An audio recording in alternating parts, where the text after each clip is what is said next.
A very important technique and also a great way to capture the emotion, the look, and the feel of each and every one of your shots is by taking control of your camera's frame rate, shooting slow-mo or shooting real time.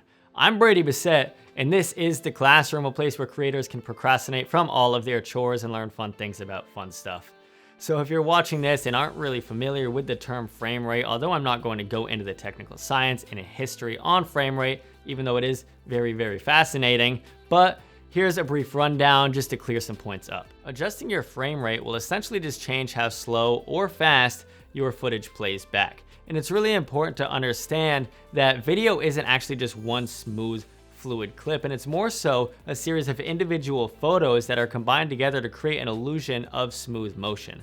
So the traditional cinematic frame rate is 24 frames per second, meaning that in 1 second of recording time, 24 individual photos are taken and then combined together to create the illusion of smooth motion and this smooth motion picture that we see, hence the name motion picture. I'm gonna leave a link down below of a video that has a lot of great information on the history and the technical and the science of frame rate and how that came to be. But for this video, I really want to focus on the practicality and the result of adjusting the frame rate and adjusting these settings. So what are these particular frame rates to choose from? Well, there are a ton of standard frame rates to choose from. 16, 24, 25, 30, 48, 50, 60, 120, 240, 300, 480. But the ones that are most commonly used, 24, 60, and 120, are the ones that we're going to focus on for this video. Okay, so let's compare a 24 frame per second shot and a 120 frame per second shot for a minute. Well, the 120 is going to play a lot slower when placed in a traditional 24 frame per second timeline.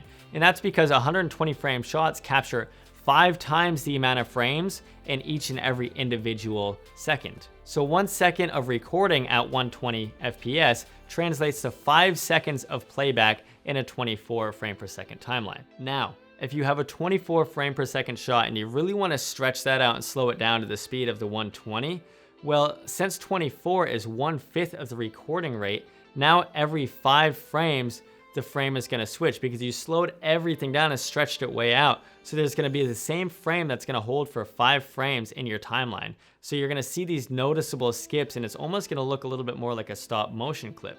So the higher that your camera's frame rate is set to, the slower motion your footage is going to turn out. Now, not all cameras have the option to shoot 120 frames per second, but pretty much all of them do give you the option to shoot 60 frames per second, which is still gonna slow down your footage more than double and get you a great looking slow motion shot. And oftentimes, actually, I prefer 60 over 120 unless I really wanna slow it down.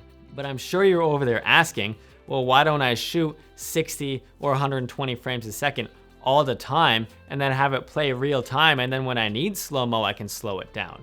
It's a foolproof plan, Brady. Why didn't you think of that? There are many technical and cost-effective reasons as to why 24 frames is the magic number. But aside from those reasons, let's talk about Hollywood. Hollywood films are typically based around 24 frames per second, despite a handful of exceptions and outliers here and there. So we became very familiar with 24 frames per second naturally.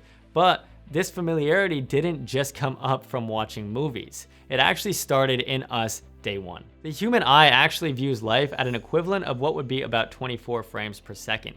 And that's talking in a sense of motion blur and also the speed of which that we perceive motion. So by setting our cameras to 24 frames per second, it feels the most natural as to what the human eye views in our everyday life. Back to the question, the same way that 24 frame per second shots look off when we slow them down, the same applies for high frame rate shots like 60 or 120 looking off when we speed them up. Here's an example of some shots taken natively at 24 frames per second, and then the same shot taken either at 60 or 120 frames per second sped up to real time.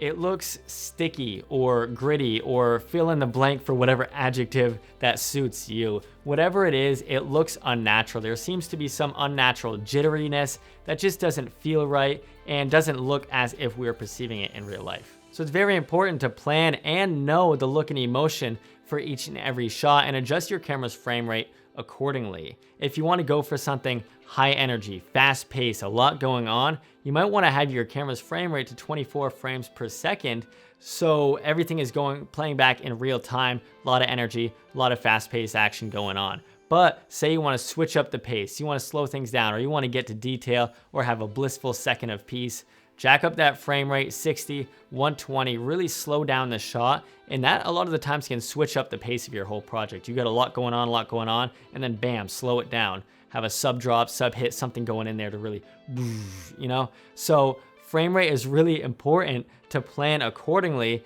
prior to your shots to get the exact look that you know you want. And then let's touch a little bit on the motion blur as well, because that definitely plays a huge role of everything that's going on.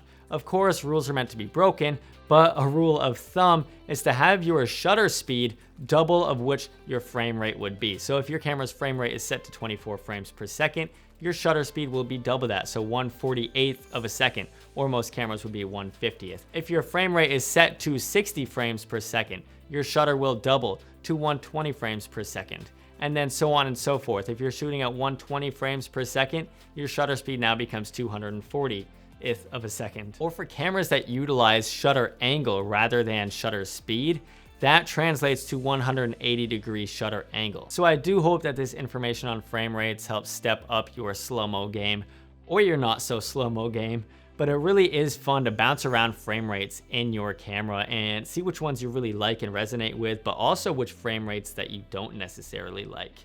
And that's really all that I have for you guys today. So I do hope that your week is fantastic and not to 120 FPS. But go ahead and be safe, play with your cameras. As always, tag me, Brady's Classroom, as a hashtag, or just tag me on Instagram or whatever it is, whatever you got to do to get it to me, get it in front of me. I would love to see it. I always love seeing your work scrolling through the hashtag. But now I'm rambling, so class is very much so dismissed, and I'll see you next week.